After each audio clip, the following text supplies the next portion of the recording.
Some people are saying they saw something like this coming. Others say they're shocked at what we all witnessed yesterday in D.C. News 10 Sarah Lehman is live in our newsroom tonight. She has more from a political science professor, plus reaction from a local congressman who was in D.C.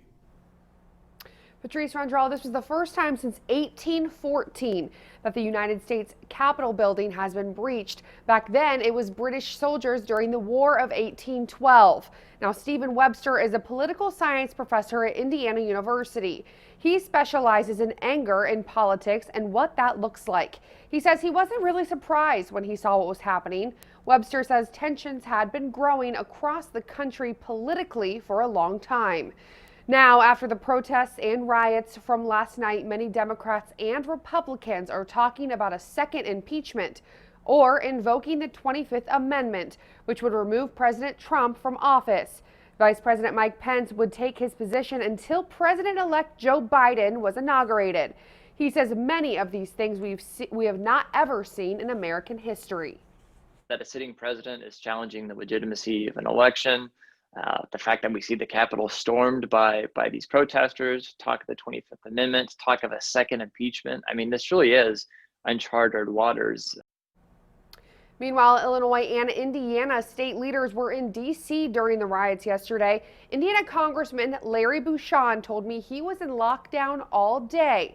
He says he was not actually in the Capitol building because of COVID-19 restrictions, but he says he was on lockdown in his office just across the street.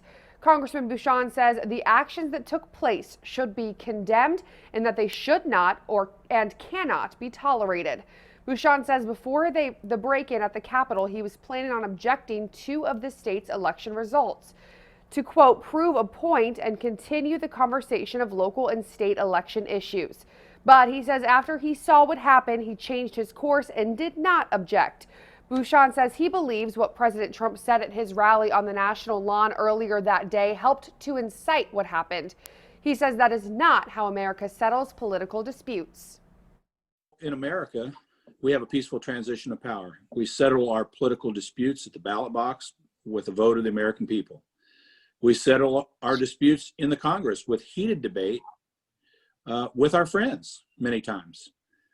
We don't solve our political issues violently. Now, last night, as we know, Congress did reconvene and continue and finished counting the Electoral College votes. Both Bucshon and Webster say that was a symbolic moment for democracy in our country.